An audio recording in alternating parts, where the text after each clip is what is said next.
So, ayan guys, yung aming pananghalian, yung leftover na chicken and pork curry kagabi. So, magpiprito tayo ng dilis at mani. So, meron tayong itlog, ilalaga natin. At isang salted egg, ilalaga din natin siya. Kasi hindi pa tuluto guys. Ibinalot siya sa flaxan. So, yun yung ulam natin ngayong tanghalian guys. So, ayan guys, sinugasan natin maigi yung itlog para iibabaw natin siya sa kanin para tipid ng gas. Ito yung salted egg. So, hinugasan na rin natin siya. Ito yung native na egg. So, yun yung ulam natin guys. Oh, ayan guys, yung aming rice.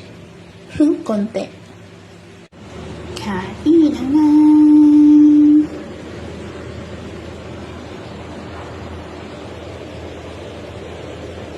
So, ayan guys, yung aking tanghalian. Talagang hating kapatid yung ginawa ni Amo.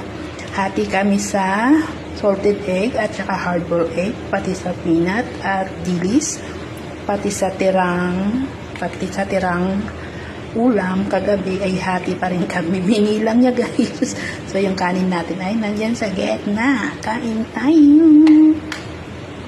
Kain tayo. Masarap, masarap.